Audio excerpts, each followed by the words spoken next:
Sri Lankan cricket board ने पाकिस्तान दोस्ती का एक और सबूत दे दिया। नाज़रीन इकराम, जैसे श्रीलंकन क्रिकेट टीम का दौरे पाकिस्तान मुकम्मल हुआ, श्रीलंकन बोर्ड ने सख्त एक्शन ले लिया उस कैप्टन के खिलाफ जिसने अपने खिलाड़ियों को पाकिस्तान में दहशतगर्दी के खतरात बताकर दौरा पाकिस्तान अधूरा छोड़कर वापस जाने का मशवरा दिया। नाज़रीन इकराम, श्रीलंकन क्रिकेट बोर्ड ने 4 असलंगा जो कि श्रीलंकन क्रिकेट टीम के कैप्टन थे, इनके ऊपर 1 साल की पाबंदी आयद कर दी है।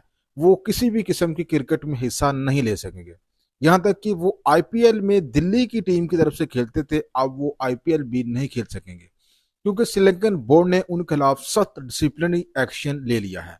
और ऐसा श्रीलंकन बोर्ड ने नाज़रीन इकराम हेड कोच जे सूर्य की जानब से सबमिट करदा एक रिपोर्ट की बुनियाद पर किया है। सनम जे सूर्या की जानब से जो रिपोर्ट पेश की गई उसमें बताया गया कि चात सलंगा ने खिलाड़ियों को जानबूझकर जो है वो ऐसा करने को कहा कि वो पाकिस्तान का दौरा अधूरा छोड़ें और वापस चले जाएं क्योंकि पाकिस्तान में दहशतगर्दी की वजह से सबकी जानें खतरे में हैं। लेकिन हकीकत में ऐसा नहीं था। जिस तरह की उनको पाकिस्तान में सिक्योरिटी प्रोवाइड की गई, वो सिक्योरिटी से बिल्कुल मुतमिन थे और पाकिस्तान में उनको किसी किस्म का खतरा नहीं था।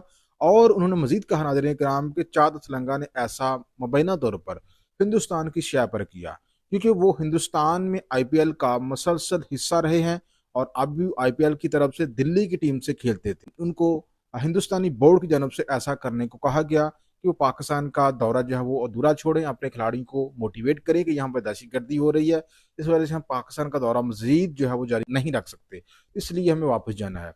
लेकिन नाज़रीन कराम, बाद में पाकिस्तान के फील्ड मार्शल की जानब से बजाते खुद इस मामले का नोटिस लिया गया और श्रीलंकन वजीर दफा को जो है ऑन बोर्ड रखा गया, कॉन्टेक्ट किया गया और उनको कहा गया पाकिस्तान में इनकी जो सिक्योरिटी है वो सरबराह मुमलिकत जैसी सिक्योरिटी फराहम की जाएगी, लिहाजा आप ऐसा ना करें।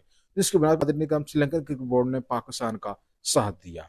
श्रीलंका, पाकिस्तान और बांग्लादेश जो है वो हिंदुस्तान के सामने दीवार बन गए हैं, जबकि सिर्फ और सिर्फ अफगानिस्तान जो है वो इस रीजन में हिंदुस्तान के बोर्ड के साथ खड़ा है। अदनी कराम, आप इस सारे सूरत के बारे में क्या कहेंगे? लाजमी कमेंट सेक्शन में राय का इजहार करें।